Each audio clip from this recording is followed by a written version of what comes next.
అధిక మాసం special offer less expense more savings Mukunda జ్యువెలరీలో గ్రాండ్ డీల్. మహిళలకు గుడ్ న్యూస్. బంగారు ధరలు మరోసారి తగ్గాయి. మార్కెట్ ప్రారంభం కాగానే గోల్డ్ రేట్ పడిపోయాయి. కొన్ని గంటల్లో పసిడి ధరలు తారుమారయ్యాయి. ఇరాన్తో ఈ నెల 18న శాంతి ఒప్పందం చేసుకున్నట్టు అమెరికా అధ్యక్షుడు డొనాల్డ్ ట్రంప్ ప్రకటించిన తర్వాత బంగారు ధరలు కుప్పకూలుతున్నాయి.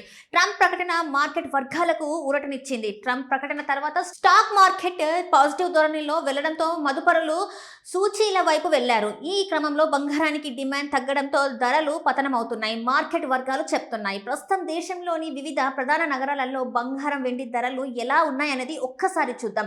దేశ బులియన్ మార్కెట్ 10 గ్రాముల 24 క్యారెట్ల ప్యూర్ గోల్డ్ ధర 1,51,100 రూపాయల వద్ద కొనసాగుతుంది. ఇవాళ ఒక్కరోజే 270 పెరిగాయి. ఇక 22 క్యారెట్ల రేటు 1,38,500 వద్ద ట్రేడ్ అవుతుండగా నేడు ఒక్కరోజే 250 మేర కుప్పకూలింది.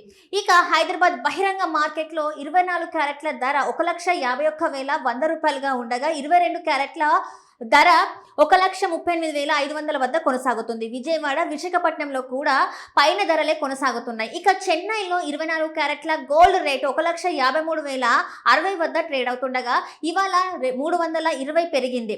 ఇక 22 క్యారెట్ల ధర 1,40,300 వద్ద కొనసాగుతుంది. నేడు 300 మేర పెరిగాయి. ఇక దేశ రాజధాని ఢిల్లీలో 24 క్యారెట్ల ధర 1,51,250గా ఉండగా 22 క్యారెట్ల ధర 1,38,650 వద్ద కొనసాగుతున్నాయి. ఇక సిల్వర్ ధరలు స్థిరంగా ఉన్నాయి. ఢిల్లీలో కేజీ వెండి ధర 2,65,000 వద్ద కొనసాగుతుంది. ఇక హైదరాబాద్లో కేజీ సిల్వర్ ధర 2,75,000 వద్ద ట్రేడ్ అవుతుంది. ఇక చెన్నైలో కేజీ వెండి ధర 2,75,000 వద్ద కొనసాగుతుంది.